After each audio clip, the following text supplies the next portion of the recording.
Hola chicos, en esta segunda clase de Historia Regional vamos a ver el tema de los primeros habitantes. Los primeros habitantes, según los datos científicos vigentes hasta ahora, nos dicen que llegaron de hace 14 a 10.000 años atrás. Las evidencias que se encuentran a lo largo de lo que es actualmente el territorio argentino es muy precaria en las zonas donde hay humedad y altas temperaturas, debido a que estos dos factores van degradando los materiales perecederos. Los primeros habitantes ingresaron desde el sector norte y se desplazaron hacia el sector sur, del norte hacia la Patagonia, ocupando de a poco el territorio actual de la Argentina. Estos primeros habitantes fueron cazadores-recolectores, nómades estacionarios, o sea que iban cambiando de lugar de acuerdo a las estaciones en busca de sus recursos. Vivían en grupos reducidos, unidos por lazos de parentescos y lazos sociales. En cada región que se establecieron, se fueron adoptando según los recursos que encontraban en ese lugar, y es allí que fueron distinguiéndose unos de otros.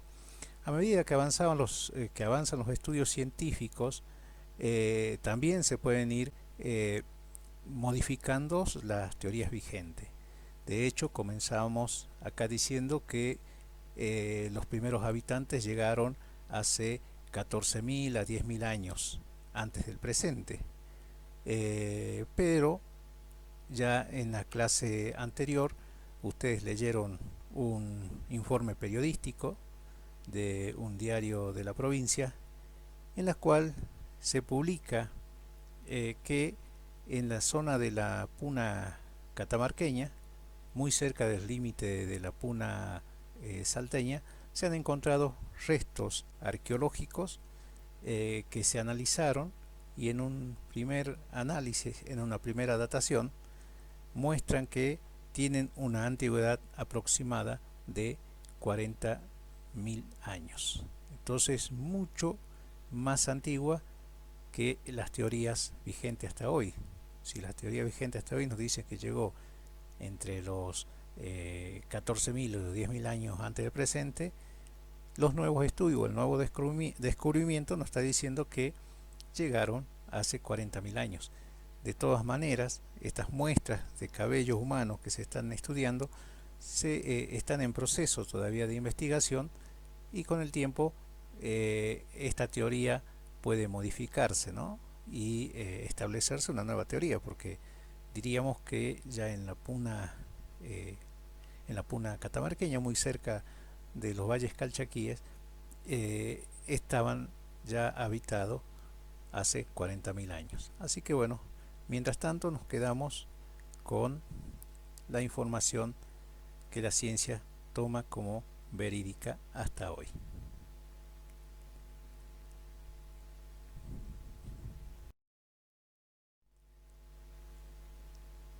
Los sitios y las evidencias arqueológicas. La evidencia más abundante se encuentra en la región de la Puna, debido a que tiene un clima frío y seco, y eso hace que puedan preservarse mejor todos los elementos, todas las huellas que dejaron estos primeros pobladores.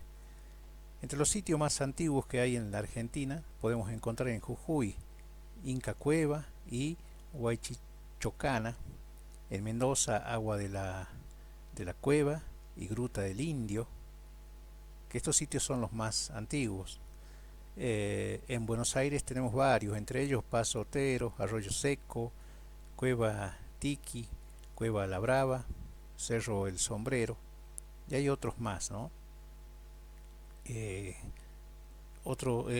Repito, estos sitios son los más antiguos de la Argentina. En Santa Cruz tenemos Los Toldos, Piedra Museo y Cueva Las Buitreras. Son sitios tradicionales, conocidos desde hace mucho tiempo. Aunque si tomamos en cuenta los hallazgos de la puna catamarqueña, nombraríamos también como un sitio arqueológico Antofagasta de la Sierra. Y en la puna, ¿cuáles son las evidencias que se encontraron?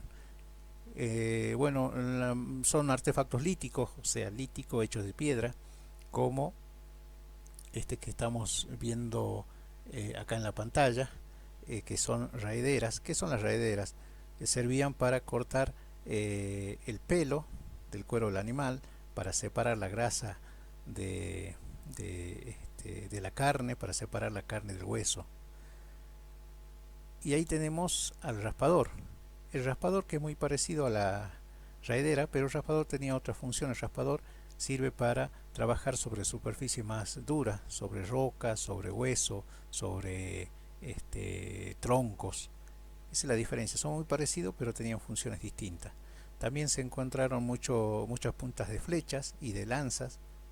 Ahí ustedes están viendo en imagen. Cuchillos de piedra. Ustedes observan, el cuchillo es mucho más fino y largo que el raspador y la raidera. Acá tenemos un buril.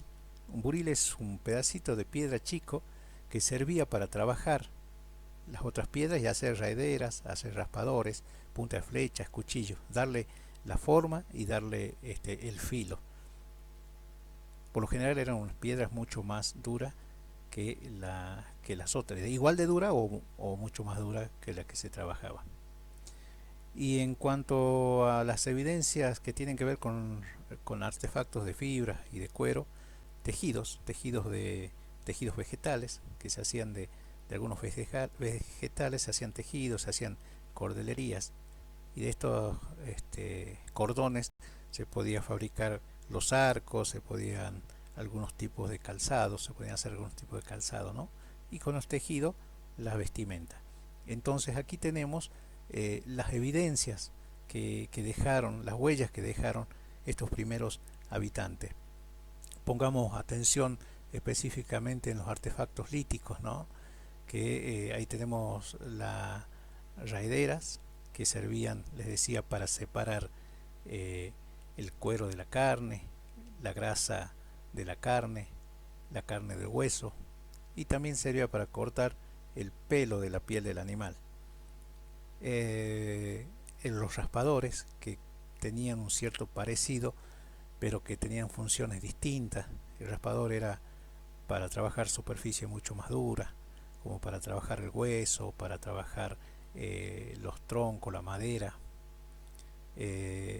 Las puntas de flechas, que eran importantes, eran cazadores, entonces las puntas de flecha, las puntas de lanza eran importantísimos.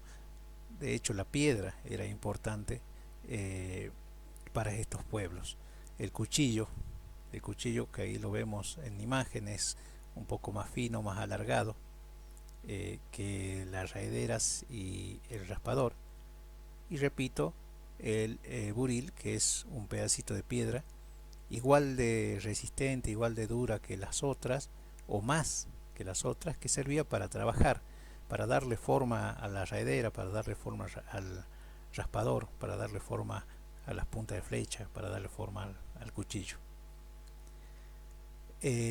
También hay que aclarar que, que no todas las piedras servían para hacer estos instrumentos, ¿no? Y estas armas. Específicamente acá en lo que es la zona esta del valle donde nosotros vivimos, estamos rodeados de piedra por todos lados, pero no nos sirve, ¿sí? Esas piedras no nos sirven para hacer estos instrumentos.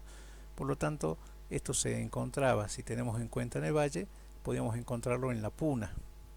O sea que los pobladores del valle tenían que trasladarse hacia la puna y traer esas piedras para hacer esto. En realidad, las piedras son sílica, obsidiana, son algunas de las piedras que se utilizan para hacer estos artefactos líticos.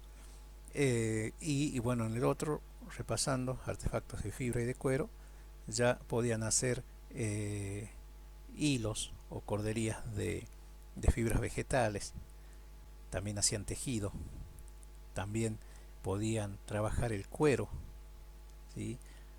Para hacer también cordeles, y con esto podían hacer los arcos de flechas, hacer calzados o vestimenta. Así que esos son algunos de las evidencias arqueológicas que quedaron y perduraron en el tiempo. Los alimentos, ¿de qué se alimentaban? Según los restos arqueológicos, según el estudio de los sitios, que por lo general son fogatas, y junto a las fogatas se encontraban huesos de, por ejemplo, animales como el guanaco, ¿sí? El cual servía como alimento la carne, la vicuña, ahí tenemos la imagen de la vicuña, en la cual no tan solo servía para alimentarse, sino también para utilizar la lana. Tenemos también estos animalitos que estamos viendo acá, que se llaman las vizcachas, cazaban vizcachas, taruca, la taruca es una especie de ciervo de montaña, lógicamente habrán sido abundantes en aquella época, y estos primeros cazadores se alimentaban de ella. También tenemos los chinchillones, que es una especie de roedor que también vive en las zonas de montañas. Junto a los chinchillones hay chinchillas y otros animales que estos pueblos cazaban. En cuanto a lo vegetal, a los vegetales, aquí tenemos una planta rastrera con flores color naranja, pero lo más importante era el tubérculo que crecía por debajo de la tierra. Esta planta se llama soldaque. También el ají, una variedad de ajíes que recolectaban, ¿no?, estos pueblos para poder alimentarse. Aparte de estos vegetales, también tenemos acá una especie de cactus. Nosotros los conocemos como tuna, pero tiene otro color. Si ustedes observan, tiene un color moradito el fruto, que se llama airampo. Hay varias variedades de tuna. Esto también que los conocemos todos de acá del valle, que es el algarroba, también fue fundamental en la dieta de estos pueblos cazadores recolectores. Tenemos acá una imagen de una planta que se parece mucho a la quinoa. Lo que se juntaba era la semilla para consumirla. Esta se llama lupinus. Estos son entonces algunos de los de las fuentes de alimentos que tenían estos cazadores recolectores. Así que bueno, espero que les sirva para leer el texto que va a ir acompañado de este tutorial, de este video, y así poder concentrarse y responder las actividades que le voy a proponer. Ya saben que quedamos en contacto a través de la aplicación en la cual estamos trabajando, y cualquier duda ustedes pueden consultar. Así que muchísimas gracias por su atención y espero la devolución de sus tareas. Muchísimas gracias.